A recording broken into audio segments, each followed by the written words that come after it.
the word tyranny is thrown about like the word Hitler.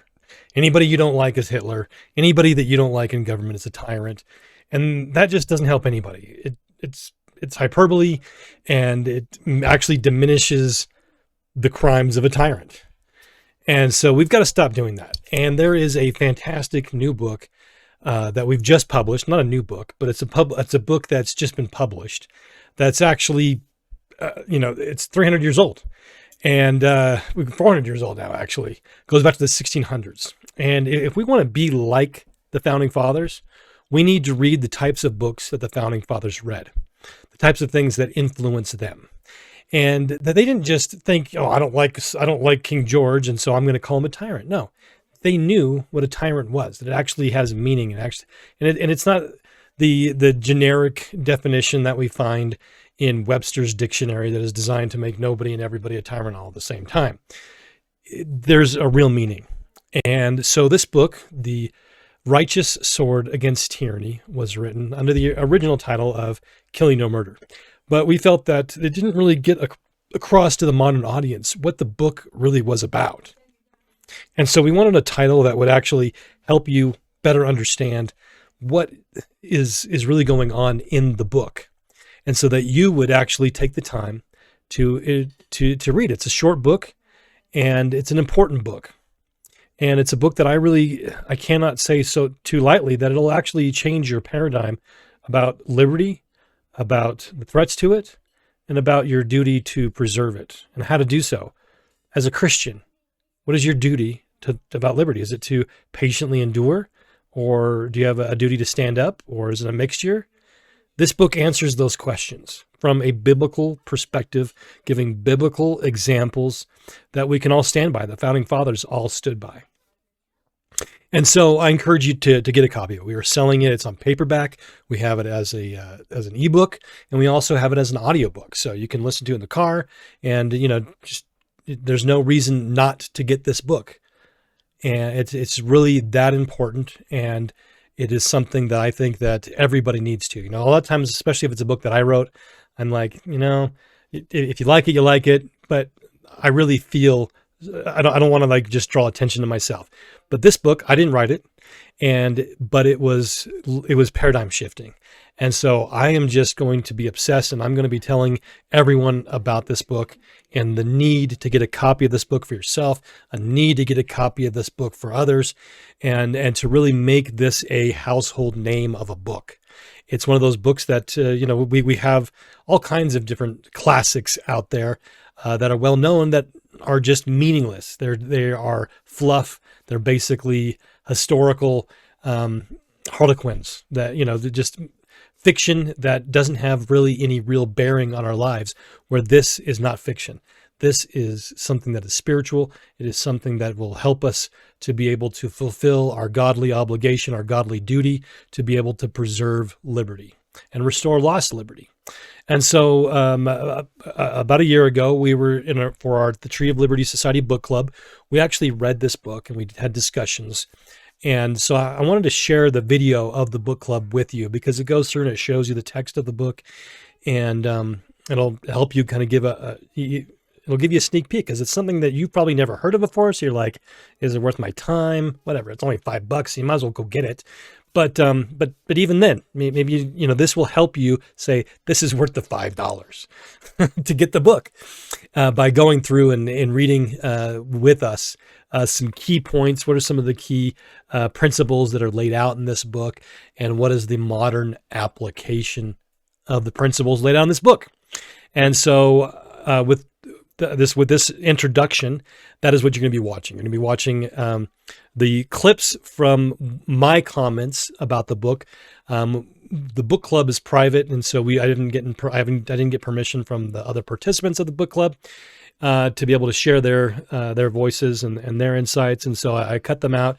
And what you're going to be hearing is my overview and my insights from the book, and text from the book itself. So please watch, and please pick up a copy of The Righteous Sword of Tyranny today. Get a copy for yourself, get a copy for all of your loved ones, and for all your gift-giving opportunities.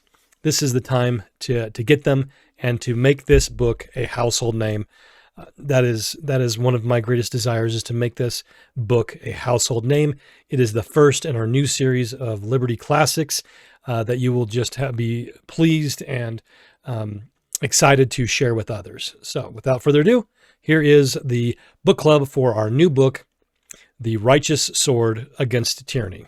So we're on page 58 in the book.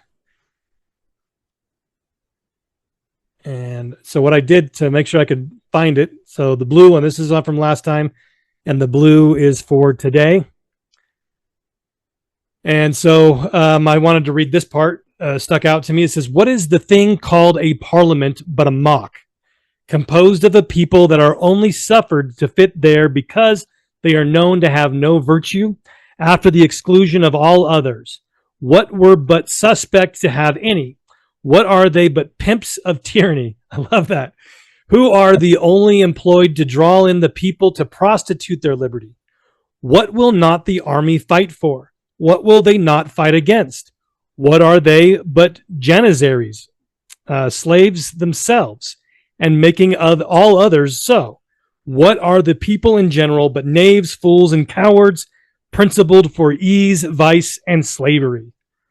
He is really, he's not leaving anybody out from being called out there. I think it's interesting, right? You have the parliament, or in our day, the equivalent would be the Congress or the legislatures, and how they're only there because they're known to have no virtue, and they're going to do whatever they're told.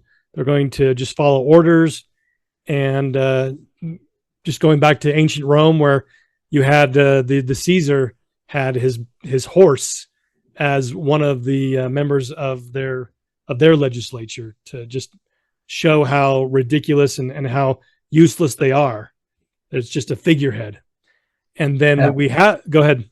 Well, you don't have it if they're not, if nobody's willing to enforce it, then those in power have literally no power. And so it's important that we, it gets into the army part, right? And essentially our current police in their current form are the standing army the founding fathers warned about. And so it says that what will they not fight for? Will they not, our army, the army and the police, what do they not fight for?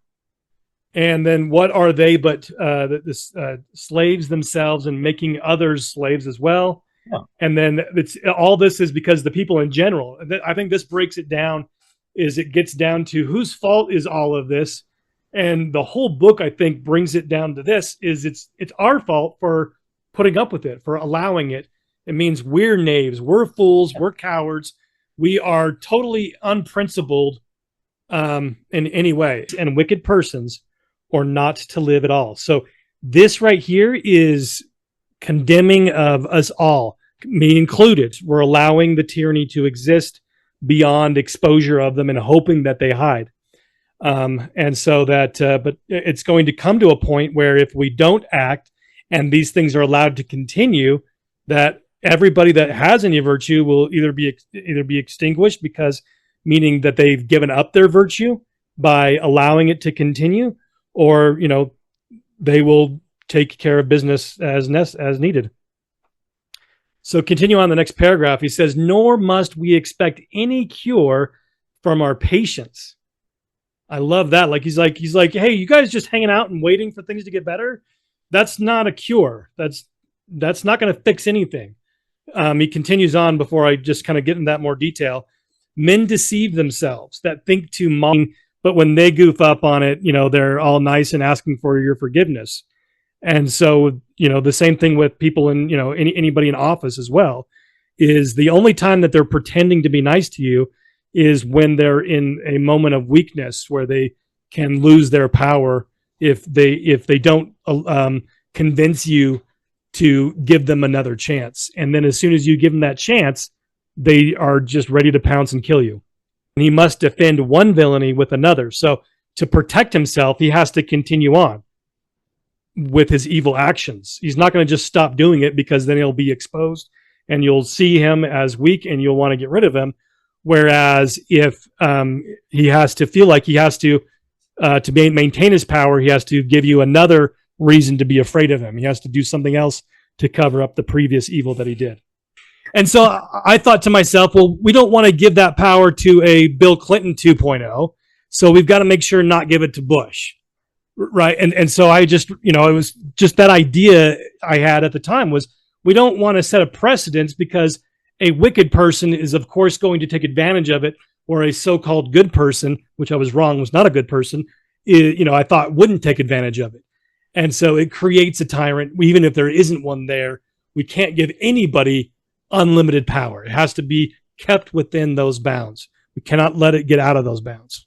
So it says here, if he be good, so was Nero for 5 years. And how shall we be secure that he will not change? Besides the power that is allowed to a good man, we may be sure will be claimed and taken by an ill. And therefore it hath been the custom of good princes to abridge their own power. It may be distrusting themselves, but certainly fearing their successors, to the chance of whose being virtuous they would not hazard the welfare of the people. So that's exactly what we're talking about. So on the next page, paragraph, some I find of a strange opinion, that if it were a generous and noble action to kill his highness in the field, but to do it privately, they think it unlawful, but know not why. So he's saying that, there are people out there that say, yeah, this guy needs to be killed. He's a bad guy, but we have to do it out in the open. And it's immoral. It's unlawful if we do it in under the protection of privacy, as if it were not generous to apprehend a thief till his sword were drawn, and he in a posture to defend himself and kill me. But these people do not consider that whosoever is possessed of power any time will be sure to engage so many either in guilt or profit or both, that to go about to throw him out by open force will very much hazard the total ruin of the commonwealth. So it reminds me of, I don't mean to bring in pop culture, but you've got the episode 3 of the Star Wars movies. And you have the Jedis, coming in and they're going to arrest the emperor. And he's, they're saying, we're going to put you before a trial. And he says, I own the Senate. I own the courts. He says, I am those things. And so this is the situation with a tyrant.